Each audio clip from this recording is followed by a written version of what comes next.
Il Sardinian Job Day è il primo evento dedicato ai servizi e alle politiche attive del lavoro. Un incontro che coniuga domanda e offerta di lavoro mettendo insieme aziende e cittadini, manager e pubbliche amministrazioni, per una 2 giorni ricca di appuntamenti, confronti e opportunità di nuovi contatti. Organizzato dalla Regione Autonoma della Sardegna e promosso dall'Agenzia Sarda per le politiche attive del lavoro e dai centri per l'impiego della Sardegna, il Sardinian Job Day è una vera immersione nelle dinamiche del mercato dell'occupazione sardo, italiano ed europeo. Una possibilità unica per imparare, per migliorare e per raggiungere risultati concreti nella propria vita professionale.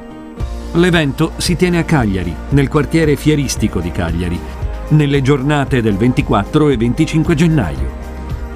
Tra le attività previste, ampio spazio sarà riservato ai colloqui di lavoro. Le aziende potranno inserire gli annunci di lavoro per posizioni sia in Italia che all'estero.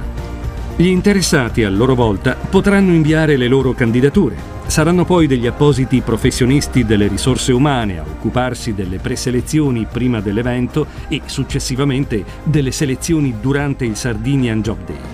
Sono previsti inoltre convegni con esponenti del mondo politico ed economico, seminari con rappresentanti del settore aziendale e imprenditoriale, laboratori con esperti e addetti nel campo del recruitment, della formazione e dell'orientamento, e ancora aree espositive dedicate alle idee e ai progetti, uno spazio riservato alla formazione e alla ricerca con le scuole e le università e in più le testimonianze dirette, le storie e le sfide di chi si è affermato attraverso i linguaggi dell'innovazione.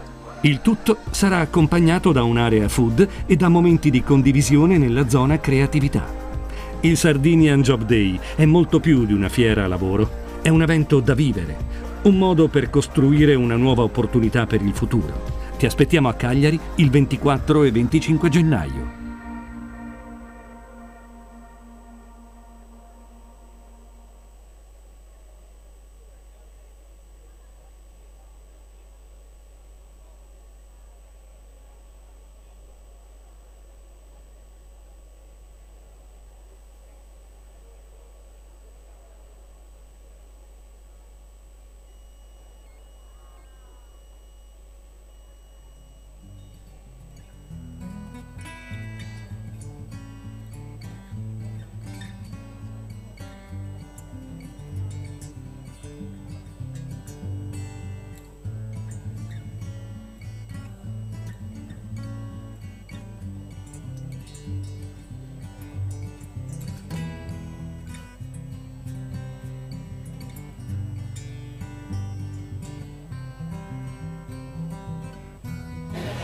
Vieni. Prego. Dove vuoi?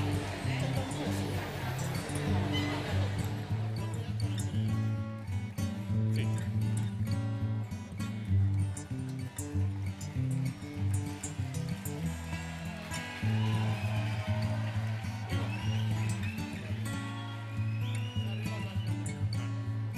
Bene, iniziamo.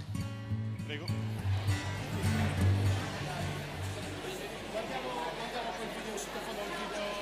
Sì.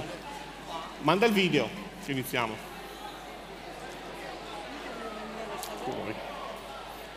Di qua a fianco.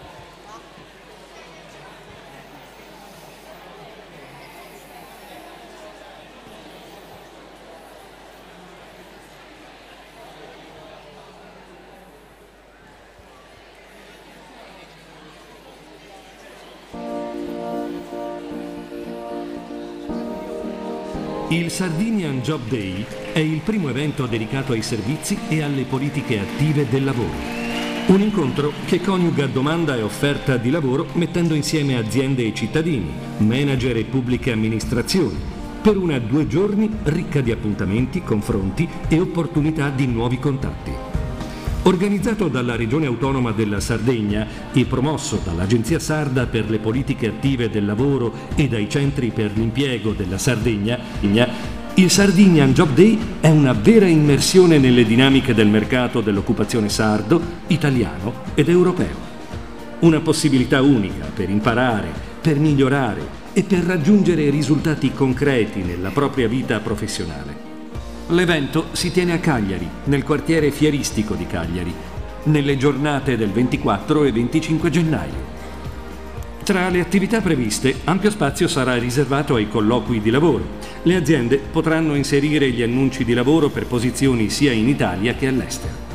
Gli interessati, a loro volta, potranno inviare le loro candidature. Saranno poi degli appositi professionisti delle risorse umane a occuparsi delle preselezioni prima dell'evento e successivamente delle selezioni durante il Sardinian Job Day. Sono previsti inoltre convegni con esponenti del mondo politico ed economico, seminari con rappresentanti del settore aziendale e imprenditoriale, laboratori con esperti e addetti nel campo del recruitment, della formazione e dell'orientamento, e ancora aree espositive dedicate alle idee e ai progetti.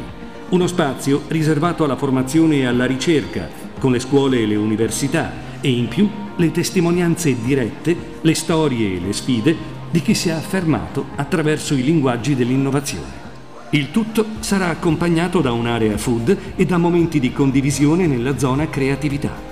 Il Sardinian Job Day è molto più di una fiera lavoro, è un evento da vivere, un modo per costruire una nuova opportunità per il futuro. Ti aspettiamo a Cagliari il 24 e 25 gennaio.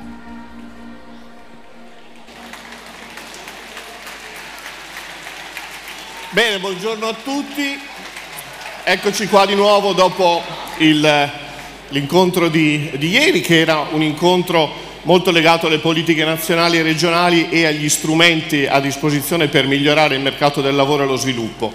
Oggi riprendiamo uno dei temi che ieri abbiamo un po' approfondito anche con il Ministro Poletti, il rapporto tra l'innovazione digitale, il sapere e l'intelligenza della tecnologia e il sapere e l'intelligenza delle persone. Come la tecnologia, il digitale, anche in Italia e anche in Sardegna, ha a che fare con i cambiamenti del lavoro. Il tema è molto delicato e io, che mi occupo anche come professore di tutto questo, mi trovo molto spesso di fronte a degli scenari strani, perché arriva sempre qualcuno subito che dice il digitale distrugge i posti di lavoro e poi c'è qualcun altro che dice il contrario, no, in realtà il digitale crea posti di lavoro. Allora si potrebbe dire che il digitale diventa un'opportunità se lo si conosce, lo si pratica e lo si collega alla nostra economia e al nostro territorio. Abbiamo chiesto a Massimo Temussi, che è il direttore dell'agenzia regionale dell'ASPAL, che come conoscete organizza il Job Day, di mettersi un po' a studiare, Massimo? E vediamo che cosa il compito, come ci puoi descrivere i cambiamenti del digitale e il lavoro, ovviamente in pochi minuti. Buongiorno a tutti, benvenuti alla seconda giornata del Job Day.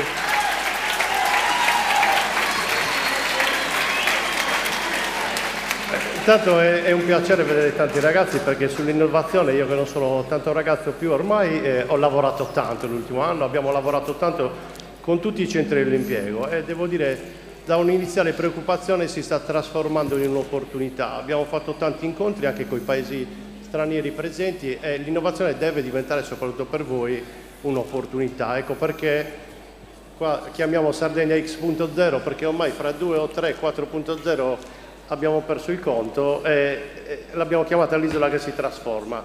Quindi il digitale è diventato a pieno titolo una nostra materia di studio quotidiana. E su questo vi dico, l'anno scorso è partita una grande piattaforma che si chiama Google Jobs, che entra nel mercato del lavoro a gamba tesa, in alcuni casi, secondo alcuni, sostituendo i centri per l'impiego o i servizi pubblici o privati. Io non credo che sia così, però di sicuro il mercato del lavoro è il digitale. Nell'edizione scorsa del Job Day l'abbiamo toccato con mano, 55.000 curriculum trattati, 30.000 scartati nella prima mezz'ora. Lo dico sempre perché anche per me è stata una cosa incredibile. Ho detto, com'è possibile scartare così tanti curriculum in mezz'ora solo facendo dei filtri informatici? E su questo è iniziato un percorso che ci ha visto anche protagonisti l'anno scorso nella Silicon Valley, in una delegazione ufficiale, a capire cosa sta succedendo per noi nel mondo del lavoro e non solo nel digitale. Quindi il cambiamento, come vedete, non è solo sul mondo del lavoro, ma è complessivo. e le professioni digitali non sono solo quelle dell'ingegnere informatico, ma stanno diventando sempre più trasversali. Su tutte le professioni, su tutti i campi ci vuole un'alfabetizzazione digitale, e anche su questi dati abbiamo partecipato a un incontro a Parigi l'anno scorso, un centro di innovazione, dove tutti i centri di lavoro europei si sono confrontati e abbiamo studiato su queste dinamiche. Quindi questi sono alcuni dati. Cos'è l'impatto sul mondo del lavoro del digitale? Rischio di sostituzione. 40% dei lavoratori in possesso di diploma svolge un lavoro che oggi ha ad alto rischio di sostituzione. Allora, vi dico, preoccupazione sì, i maggiori esperti dicono no, ma non c'è problema, perché è un rischio di sostituzione, ma si distruggono lavori e si creano altri lavori in contemporanea. Però, devo essere anche abbastanza sincero, il problema c'è, perché oggi in Europa il 40% delle professioni che le aziende ci chiedono non ce le abbiamo. Quindi in assoluto non è vero che non c'è lavoro, ma non abbiamo le professioni che le aziende, soprattutto quelle innovative, oggi ce ne sono alcune qua, ci richiedono per. Quindi è un discorso di sistema complessivo, non solo di mondo del lavoro. Quindi il lavoro automatizzato, questi sono dei dati globali, poi sul discorso italiano e regionale ne parlano gli interlocutori principali di oggi. Il 65% dei giovani di oggi svolgerà un lavoro che non esiste. Questo è focalizzatelo perché è la verità. In realtà ci sono lavori che ancora oggi noi non conosciamo, che stanno cambiando o si stanno creando per effetto del digitale. E negli Stati Uniti in particolare, in una parte, gli Stati Uniti, 8 su 10 per 8 persone su 10 sono richieste competenze del digitale. Quindi c'è un aumento dei lavori digitali, è indiscusso, ed è molto più che proporzionale rispetto agli anni scorsi. Negli ultimi 4 anni c'è stata un'accelerazione straordinaria. Quindi il futuro del lavoro qual è? Noi facciamo dei seminari interni con i nostri dipendenti per capire questo, anche uno ieri sera. Quindi cooperazione e collaborazione, conoscenza e apprendimento, soprattutto adattamento e flessibilità, però questi sono cosiddetti soft skill. Come si insegnano queste cose, come possiamo fare, soprattutto insegnarle a voi. Questo è il nostro primo obiettivo, cercare di capire come supportarvi. Oggi ci sono alcuni seminari e workshop, dei 145 seminari che facciamo appositamente per quello, come cercare lavoro via web e come posizionarsi, come vendere la propria immagine, eccetera. Quindi gli skill del futuro sono questi: know-how tecnologico, opportunità, intelligenza collettiva, tutte parole che forse non sono comuni ad alcuni, però vi conviene studiarle, perché queste sono parole ricorrenti che troverete sempre di più quando approcciate al mondo del lavoro, e sono oggi opportunità che prescindono dal vostro percorso di studio. Non è, come ho detto, necessario avere un percorso di studio digitale o solo tecnologico o solo ingegneristico. Vanno in tutti i campi del settore del lavoro e in tutte le professioni.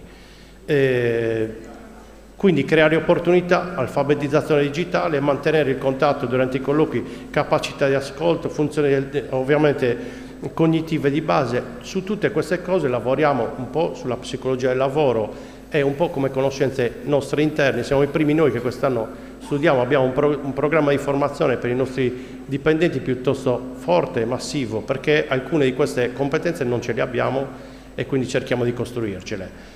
Intelligenza collettiva, vado veloce su questo, quindi anche sempre di più lavoro di squadra, collaborazione e comunicazione. Oggi ci sono dei laboratori di coaching, di come creare collaborazione, di come lavorare in ambienti collaborativi.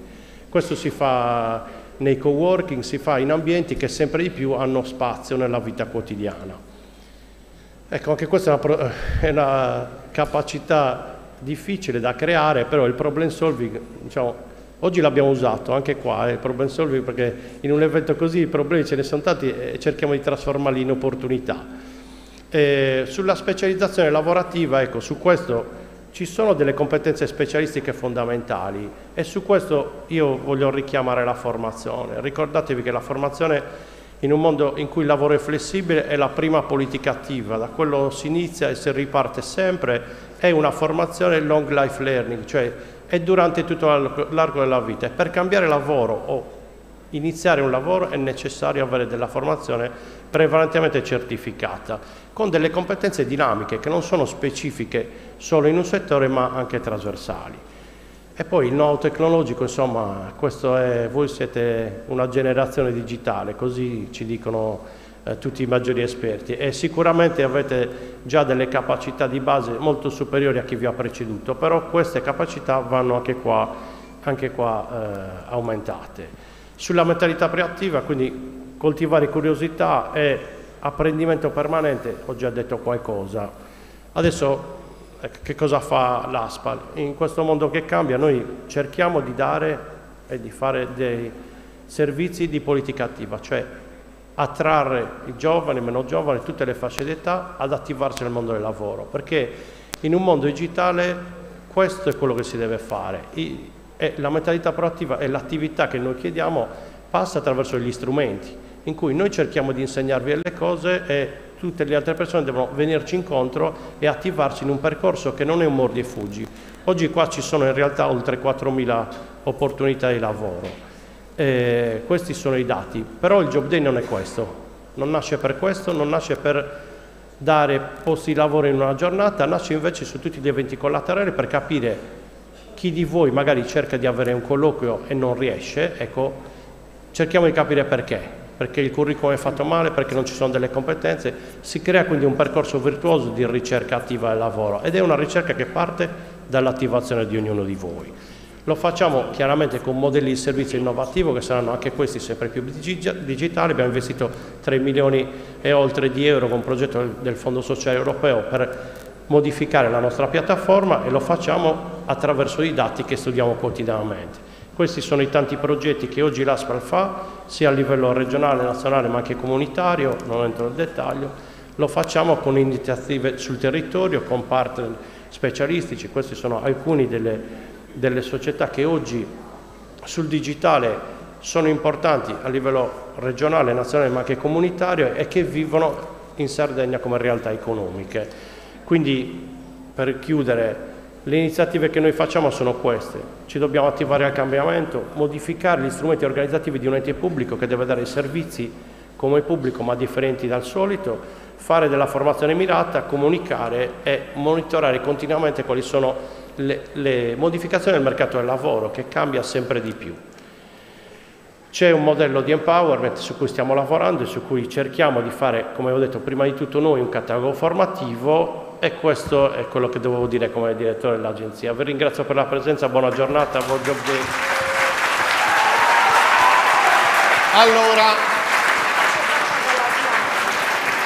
grazie a Massimo Temussi. Noi qui abbiamo messo due riferimenti importanti che sono i nostri due assessori che si occupano di sviluppo e di lavoro e che quindi devono provare a tradurre in regione queste logiche, e due imprenditori che si occupano anche giovani di digitale in Sardegna. È chiaro che noi che siamo nati con il gettone, noi avevamo il gettone, facciamo sempre male quando spieghiamo ai millennials com'è la tecnologia, perché di solito siete voi che la spiegate a noi e quindi non è il caso che lo facciamo oggi. Però è evidente che quello che è stato detto riguarda il cambiamento. Ci sono delle modalità oggi che le aziende vi chiedono e che per esempio presuppongono il fatto che la massima competenza digitale è richiesta per qualsiasi tipo di attività. Poi ci sono i settori ovviamente che, occupandosi di tecnologia, ne hanno un ulteriore bisogno, però attenzione, possiamo occuparci di agricoltura, di turismo o anche di manifattura, ma queste competenze sono competenze che ridisegnano il sistema del lavoro e quindi il sistema dello sviluppo, della scuola, delle competenze.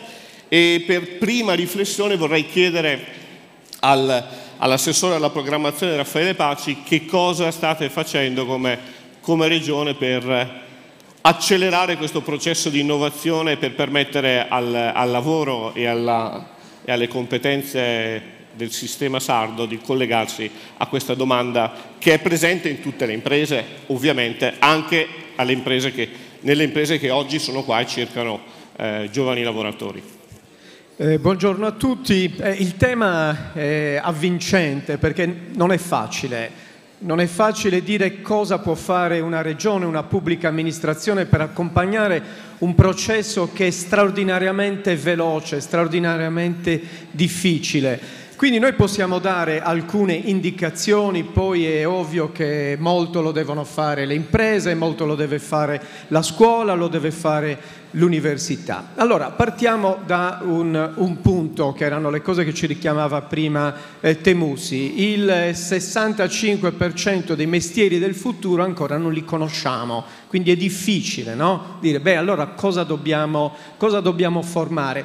Beh, dobbiamo formare mentalità, dobbiamo formare cultura, dobbiamo formare un approccio diverso, far capire a voi giovani che il mondo è cambiato, che il posto di lavoro che forse i vostri padri, i vostri nonni cercavano e potevano trovare oggi non esiste più, che bisogna mettersi in gioco continuamente. Però lo dobbiamo capire anche noi istituzioni, dobbiamo far capire alla scuola che è cambiato tutto, che hanno di fronte degli studenti che, come si diceva, sono nati digitali, sono sempre connessi. E allora cosa stiamo ad insegnare ancora le vecchie competenze? Dobbiamo cambiare approccio. Noi come giunta regionale abbiamo cercato di dare un impulso forte a questo. Il progetto Iscola, che ieri il presidente Pigliaro richiamava, va in questa direzione, non solo nelle parti hard, ma anche per esempio molto nell'istruzione, nel dire dobbiamo insegnare la programmazione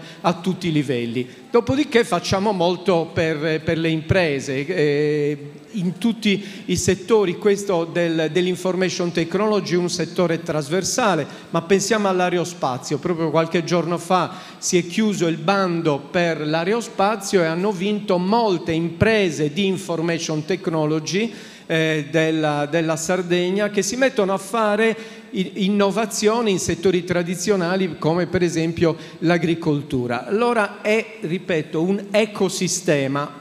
Ci sono varie parti di questo ecosistema: la regione, la scuola, l'università, le imprese, le associazioni imprenditoriali, e tutti quanti dobbiamo dare il nostro contributo. Come tutti gli ecosistemi è in continua trasformazione, quindi il successo di oggi non è in alcun modo garanzia, certezza di continuare ad avere certezza domani.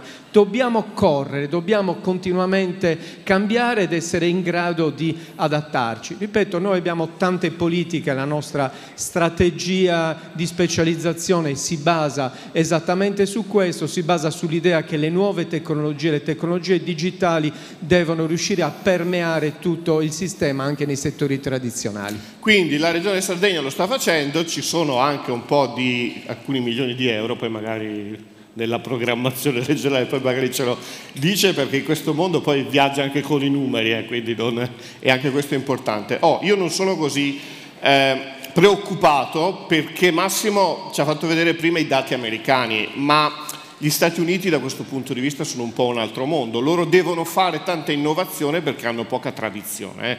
Attenzione, lo diceva ieri il Ministro, innovazione digitale sì, intelligenza digitale sì, ma non dimentichiamoci l'intelligenza delle mani.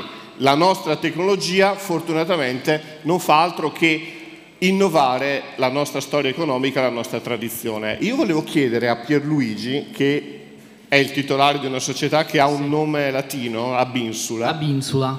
Però fate innovazione. Facciamo software per microprocessori. Siamo nati nel 2012 da un'idea di un gruppo, diciamo di amici che avevano voglia, dopo aver avuto, esperienze a livello nazionale e internazionale, di tornare a casa e di fare la propria azienda. Cioè voi siete tornati in Sardegna e stavate? Esatto. Io ho viaggiato molto, ho lavorato a Genova, a Milano, a Roma, in Emilia.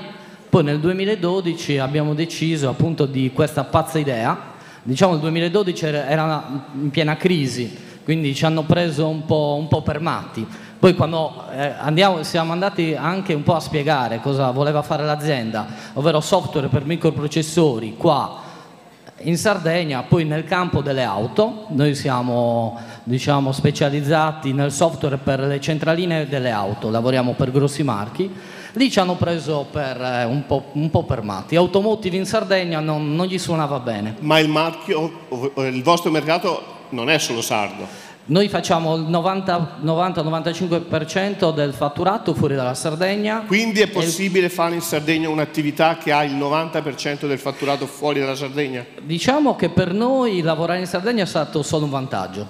Adesso a Binsola ha un team di oltre 80 dipendenti, siamo partiti da zero. Perché è stato un vantaggio perché praticamente i confini un po' geografici che in un'isola sono molto sentiti, nel caso delle nuove tecnologie non esistono più, e quindi noi il nostro software non lo trasportiamo con le navi, con gli aerei, ma con un click e va alla velocità della luce.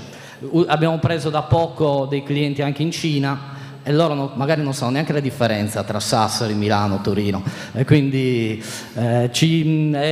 diciamo che il vantaggio è anche perché in Sardegna si vive bene e si lavora bene. C'è la giusta tranquillità, quindi il mare che un po' ci allontana, in questo caso ci protegge e quindi ci fa lavorare tranquilli e ci fa innovare veramente, diciamo, e ci fa esportare tecnologia in tutto il mondo. Quindi intanto ci dai un'informazione: l'economia dei servizi immateriali, pensate che le prime società al mondo, sono tra l'altro quasi tutte americane, fanno come ricchezza l'equivalente di tutte le società europee, quindi questo è un dato, perché l'economia immateriale in realtà è una cosa che usiamo tutti i giorni, in qualsiasi momento. Questo ci permette una grande opportunità: non dobbiamo, come facevano i nostri nonni, andare a New York, ma possiamo portare qui quel tipo di economia. Esatto, diciamo che proprio il motto della nostra azienda, appunto come hai detto tu prima, Abinsula. Abinsula, che dal latino vuol dire dall'isola, è proprio questa: la forza lavoro di Sardegna, i clienti nel mondo. Poi ho sentito parlare prima del bando aerospazio, infatti Abinsula, come tutte diciamo un po' le professioni, anche Abinsula ha cambiato un po' dal 2012 adesso anche il proprio lavoro. Adesso ci stiamo specializzando ad esempio nell'agricoltura di precisione.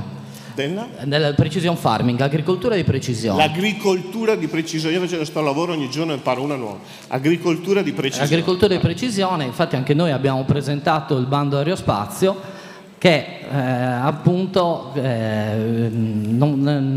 un progetto insieme all'Università di Sassari del CRS4 che ci permette, tramite l'analisi di immagini satellitali, di analizzare al meglio i terreni per cercare appunto di utilizzarli nel modo più opportuno.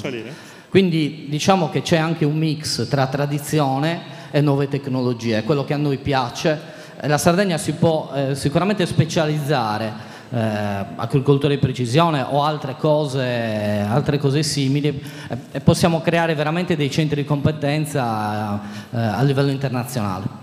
Bene, grazie per Luigi, perché ci dai l'occasione poi di entrare su un tema, perché questo tema è tra l'altro secondo me abbastanza sottovalutato. L'Italia è il quarto paese in Europa, il sesto al mondo per le imprese del settore aerospaziale. Ora, quando parliamo di aerospazio non dobbiamo pensare andiamo sulla Luna, anche se non credo siano molti a sapere che il programma che usò la NASA per la missione Apollo era un programma della Olivetti, quindi sono andati sulla Luna con la tecnologia italiana, però questa è un'altra storia.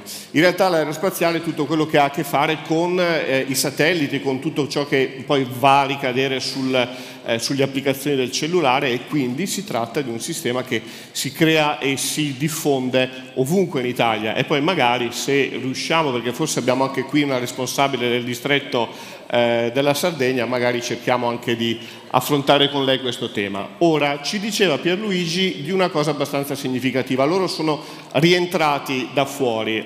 Assessore Mura, la Regione Sardegna un po' di cose le sta facendo anche per sostenere la formazione in Sardegna, ma anche favorire il rientro in Sardegna dei nostri talenti che hanno fatto esperienza fuori.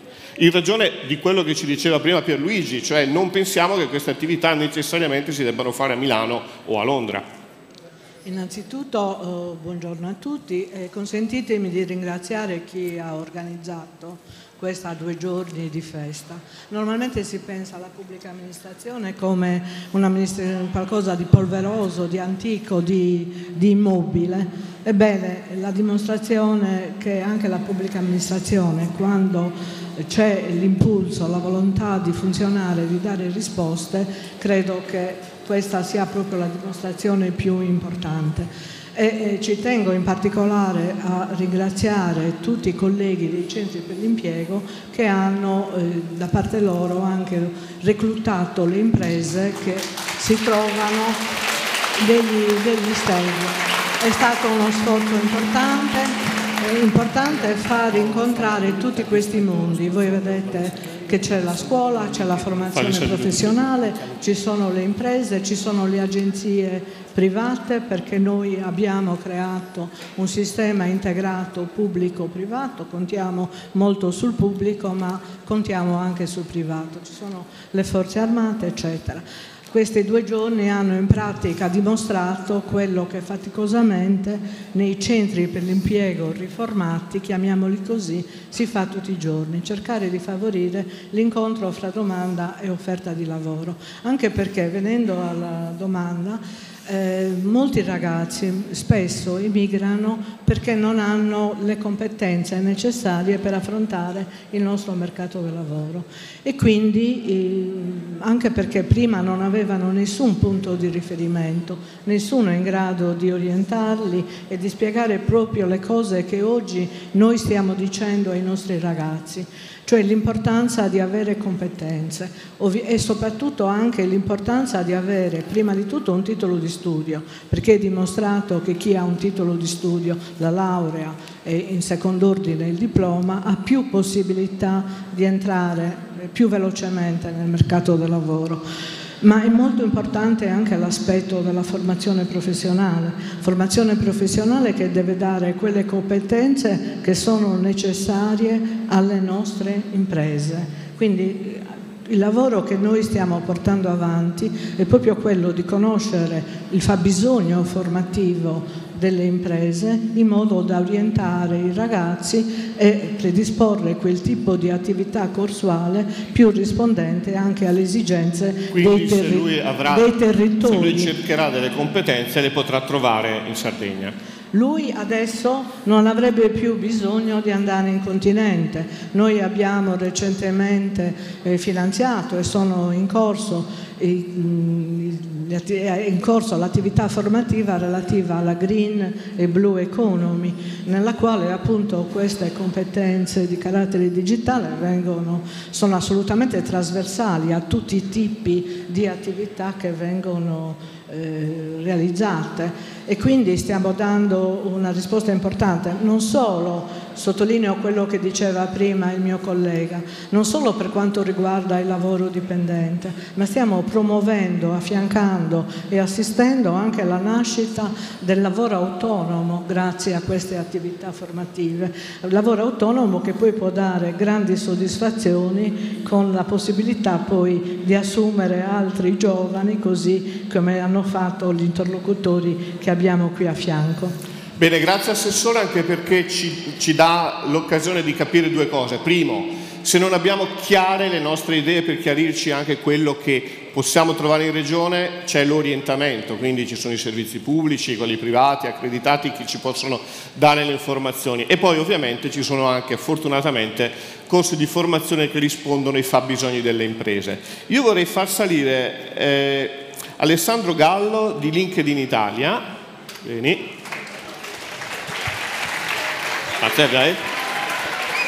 E Paolo Fallavollita della Open SRL, che è una delle società del nostro distretto aerospaziale.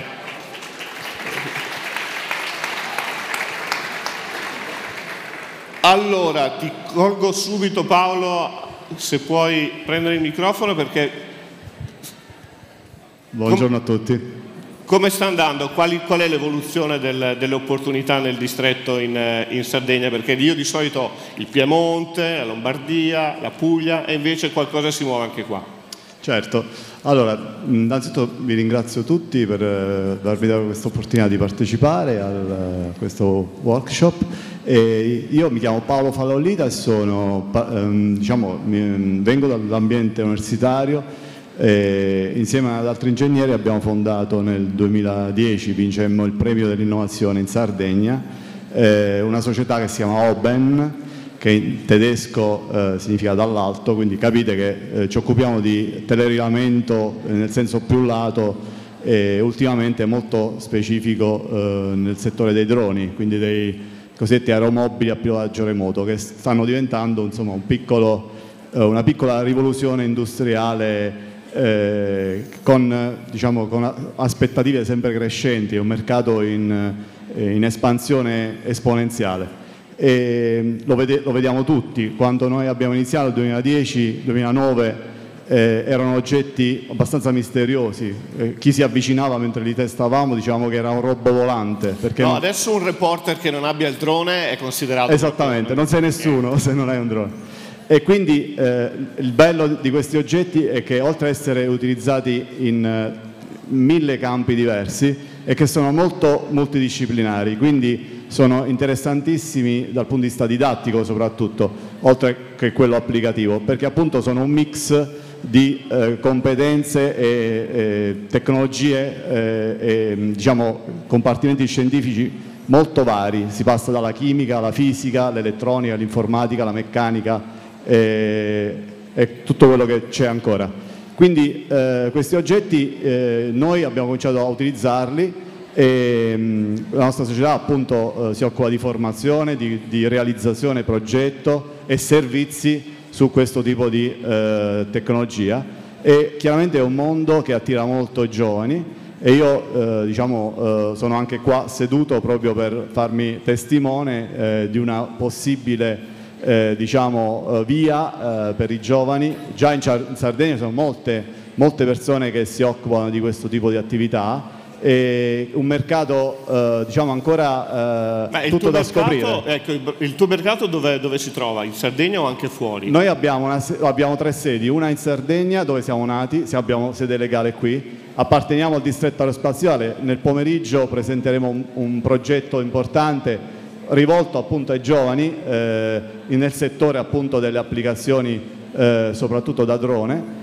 È un progetto tipo formativo, quindi vi consiglio di partecipare all'incontro che ci sarà. Parteciperà anche il direttore del distretto, l'ingegner Cao, il professor Cao, e quindi noi abbiamo una sede operativa qui e legale in Sardegna, ma anche in Abruzzo e nel Lazio. Quindi il mio apporto a questa discussione è quello appunto di incitarvi, avvicinarvi a questo tipo di tecnologie che sicuramente hanno un futuro, soprattutto per esempio mi aggancio all'agricoltura di precisione. Si parlava prima di agricoltura di precisione, l'utilizzo dei droni in Italia in agricoltura di precisione. Me la spieghi? Lui non me l'ha spiegata bene, l'agricoltura di precisione. Sono tutta una serie di tecnologie collaterali che aiutano dal piccolo agricoltore fino alle grandi aziende produttrici a migliorare, a ottimizzare il raccolto. Questa è la filosofia. È proprio l'esempio del rapporto tra l'innovazione e la tradizione. Assolutamente sì. È un po' dura come tecnologia da far passare a questi persone che, come giustamente si diceva, sono molto attaccate ad alcuni concetti chiave, base, tramandati da generazione, e la tecnologia viene vista come qualcosa di così un po' futile. Però vi assicuro che l'utilizzo per esempio dei droni dall'alto, osservando dall'alto con opportuni sensori, si chiamano sensori multispettrali, che guardano delle frequenze ottiche a cui l'occhio non solo non è abituato, ma non può captare. Questo sensore riesce a capire per esempio quali sono le zone dove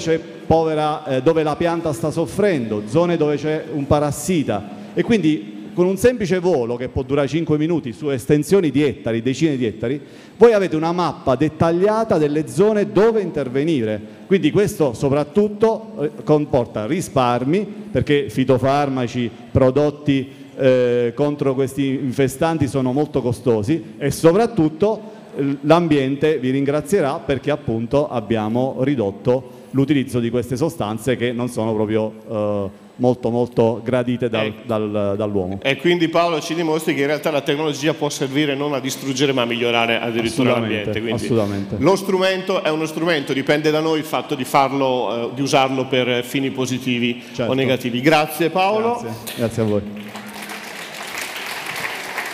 Alessandro, LinkedIn è una delle grandi novità del mercato del lavoro, ci sono credo centinaia di milioni di iscritti, è uno strumento ormai quasi quotidiano. Possiamo anche un po' spiegargli come si usa e cosa serve e perché poi sei qui con noi oggi? Certo. Pronto? Sì, vai. Ok, perfetto. Sì, salve, buongiorno a tutti.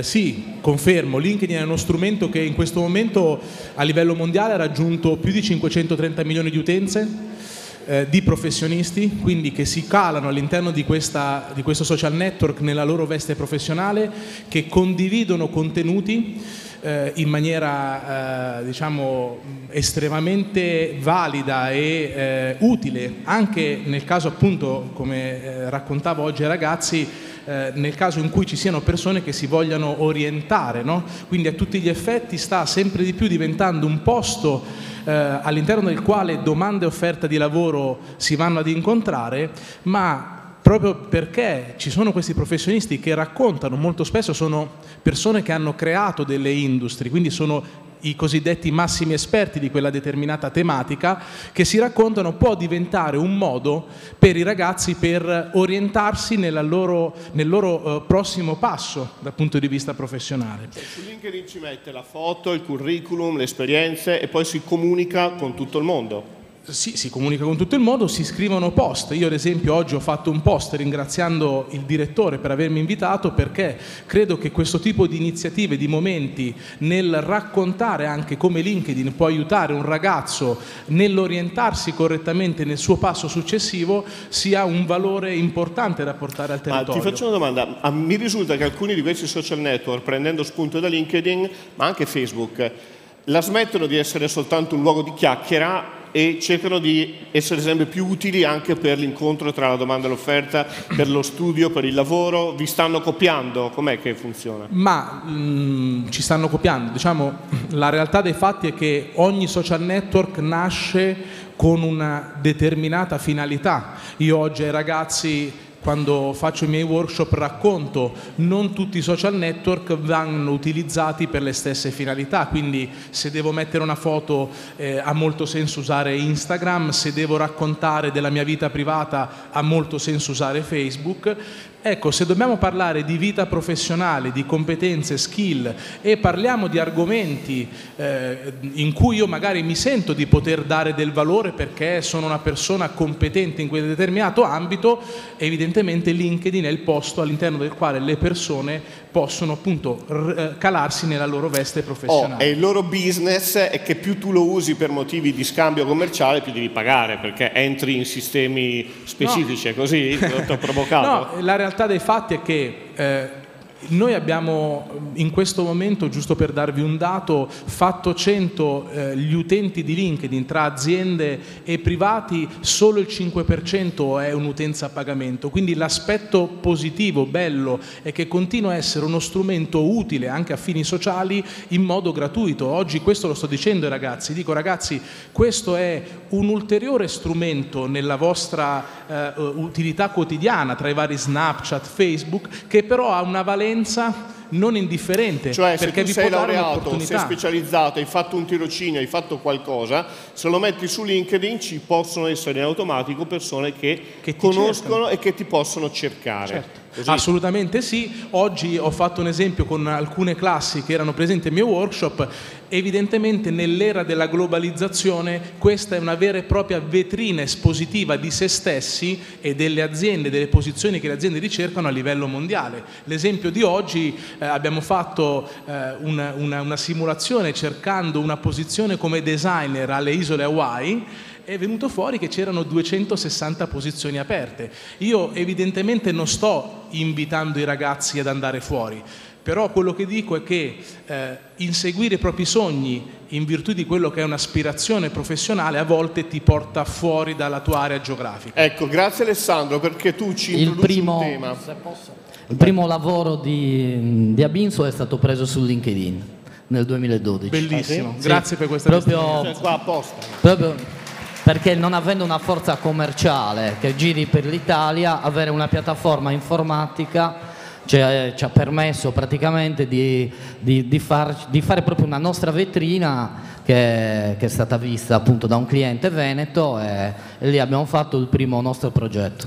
Quando avete delle competenze che vanno oltre il livello delle scuole superiori, ovviamente lo sapete meglio di noi, strumenti come LinkedIn e altro sono davvero molto importanti per farvi conoscere e per conoscere quello che avete fatto voi, e poi alla fine si finisce a Cagliari e comunque si fanno poi le cose qua. E ovviamente gli strumenti tecnologici e digitali vanno usati anche per poterci permettere di essere connessi ovunque, rimanendo dove vogliamo rimanere, perché questo poi è il segreto.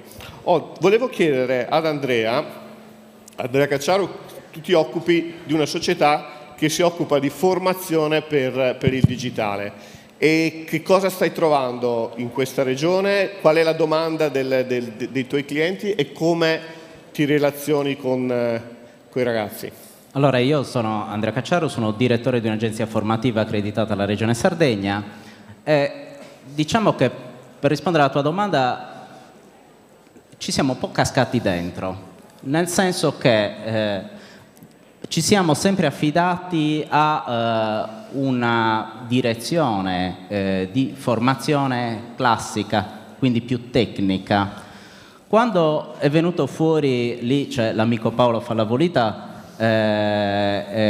abbiamo piacevolmente fatto una chiacchierata insieme per partecipare congiuntamente a un bando promosso dall'assessorato al lavoro che fortunatamente ha dato in esito l'affidamento di un progetto finanziato dal Fondo Sociale.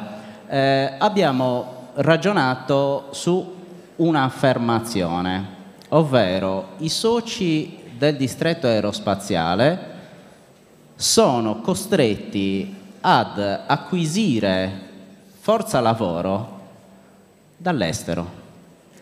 E allora noi siamo un po' caduti dalle nuvole, abbiamo detto noi non possiamo permettercelo questo. Bravo, fermati questo ragionamento. Noi non possiamo permetterci di fare investimenti in Sardegna se in questa regione non abbiamo, non troviamo e non prepariamo le competenze adatte, come ci diceva prima De Mussi, in quella logica. Esattamente, ci agganciamo a questo, non possiamo permettercelo, quindi la risposta immediata quale deve essere? Quella di creare competenze che siano immediatamente spendibili sul mercato e che le aziende stanno effettivamente cercando in questo momento o comunque da qui a un breve lasso di tempo. Da qui viene fuori questo nuovo, con forza, questo nuovo indirizzo sull'innovazione digitale, sull'utilizzo dei droni, che, badate bene, hanno una applicazione che forse non è stata ancora esplosa al massimo delle proprie potenzialità. Ci sono delle applicazioni che possono consentire l'utilizzo dei droni nella protezione civile, nell'agricoltura, nell'aerofotogrammetria, nella georeferenziazione. Ci sono tantissime applicazioni nei quali ovviamente può trovare impiego una persona che possiede queste competenze. Ma non è solo droni, perché i droni sono una parte. Ecco, voi che competenze preparate? Allora, noi effettivamente collaboriamo con una rete di agenzie, ma in generale tutte le agenzie accreditate alla Regione Sardegna stanno rispondendo con vigore a questo nuovo indirizzo e a questa nuova necessità. Anche perché dalla rilevazione delle competenze che noi stiamo facendo nei territori, questa si configura quasi come un'emergenza. Abbiamo necessità immediata di figure da impiegare. Quindi questo cosa vuol dire? Che tutto il sistema si è attivato in questa direzione e anche solo per pensare all'internet delle cose, quindi all'immensa mole di dati che ci provengono dalle cose e che noi dobbiamo sistematizzare e che ci rendono delle informazioni che fino a questo momento non abbiamo mai avuto. Quindi la sistematizzazione di queste informazioni ci apre ancora un altro settore delle nuove tecnologie. Quindi l'invito che io faccio ai ragazzi che sono presenti oggi, che sono tantissimi, è di investire nelle loro competenze. Finito il loro percorso scolastico, se vogliono differenziarsi dal percorso dell'istruzione classica, investite nelle vostre competenze, acquisitele con corsi di formazione e con attività specifiche che sono direttamente e in questo momento forse più che mai collegate davvero col mondo del lavoro. Quindi ci dice il nostro amico Andrea, tra l'altro applauso, ci dice Andrea che c'è un'economia che ha bisogno di competenze. Il Fondo Sociale Europeo ha permesso a loro di creare queste competenze, ma che c'è un mercato che in questo momento si muove, e ce lo dice anche in diversi settori. Per esempio anche il turismo può avere a che fare molto rispetto a queste tecnologie. Allora, la Regione si sta muovendo anche, mi sembra che il Fondo Sociale Europeo e il bando, l'agenzia sia collegata alla Regione, quindi vuol dire che si va verso questa prospettiva.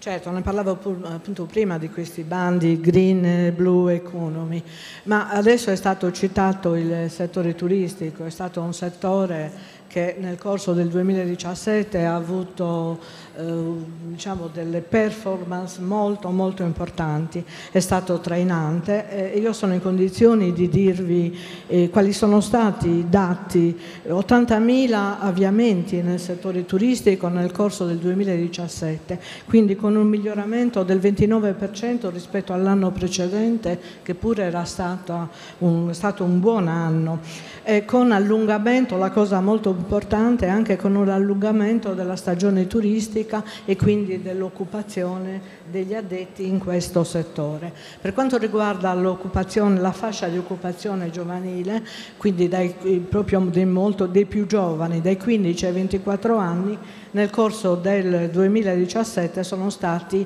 40.573 i giovani occupati, e il grosso, più del 50% appunto nel settore turistico. Quindi si stanno riprendendo un po' tutti i settori, però anche quindi l'economia sta riprendendo, insomma stiamo uscendo, sia pure faticosamente e lentamente, stiamo uscendo dalla crisi. Tutti loro ci dicono che però c'è una domanda di competenze che va preparata, deve avere una risposta. Anche nello stesso settore turistico purtroppo noi abbiamo riscontrato che alcune professionalità di livello medio-alto non riuscivamo a trovarle fra i nostri giovani, e quindi anche da questo punto di vista ci siamo dovuti rimboccare le maniche per fare in modo che queste competenze venissero affidate.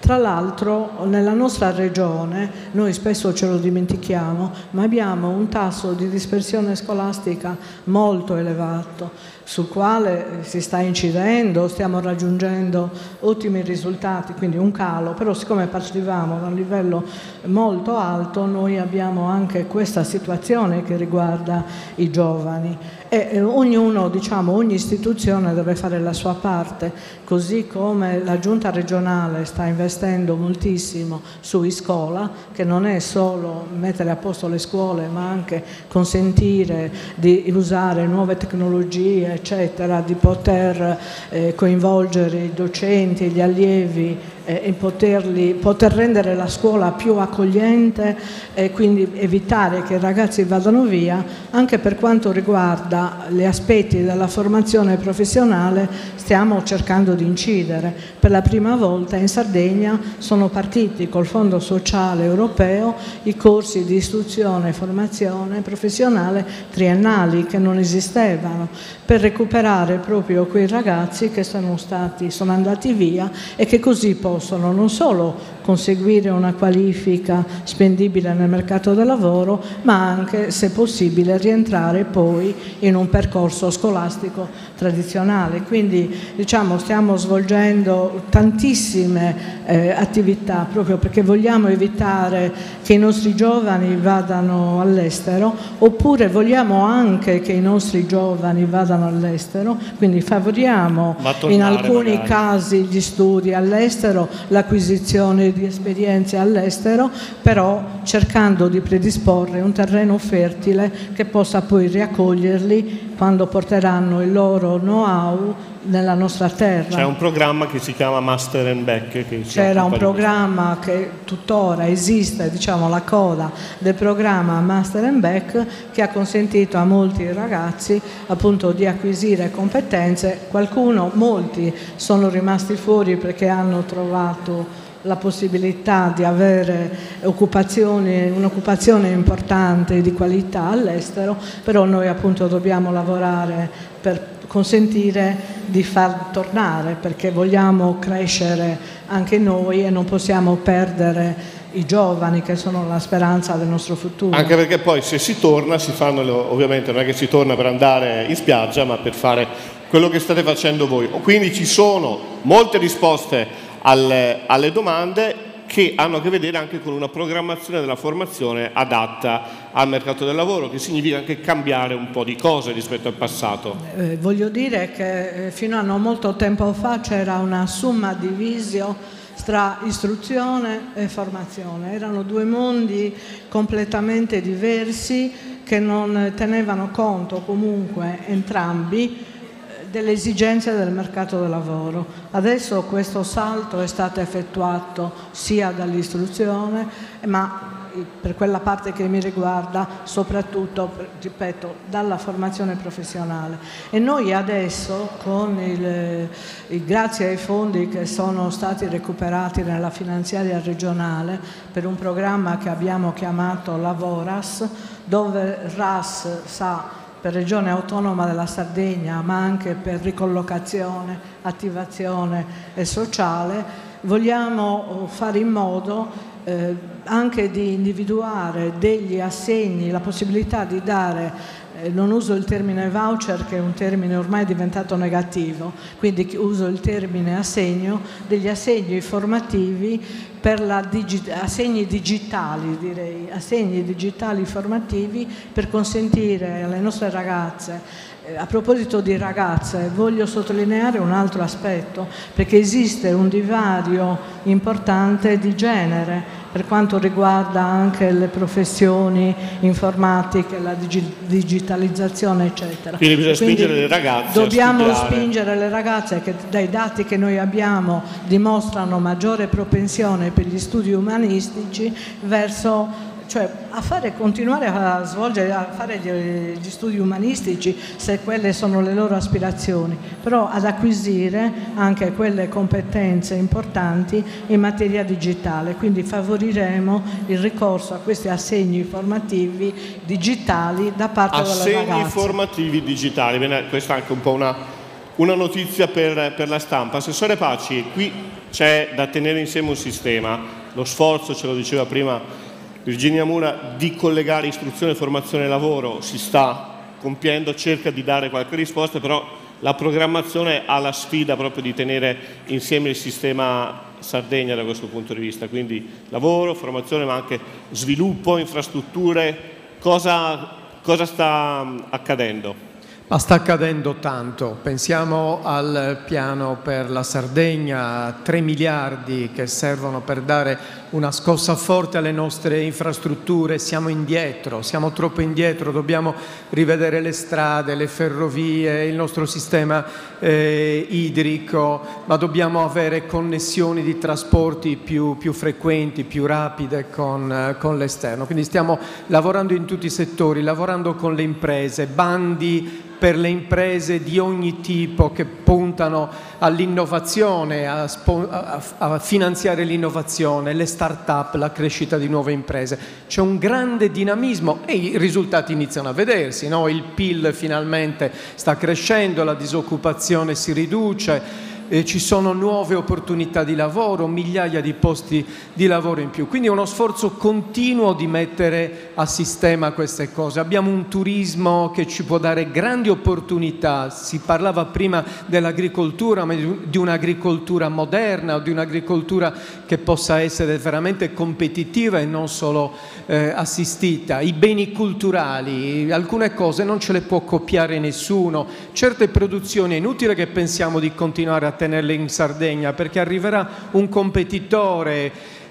Prima era la Cina, ma adesso non è più la Cina. La Cina sta spostando le proprie produzioni fisiche in Vietnam, in India. Il mondo va avanti in modo continuo. Allora, cosa possiamo fare noi? Siamo una piccola isola, o meglio, siamo grande, ma siamo pochi dal punto di vista della popolazione. E il fatto di essere un'isola non cambierà mai, ecco, questa è una certezza, è una condizione geografica. Nessuno parla di fare il ponte con Civitavecchia o cose di questo genere. Siamo un'isola.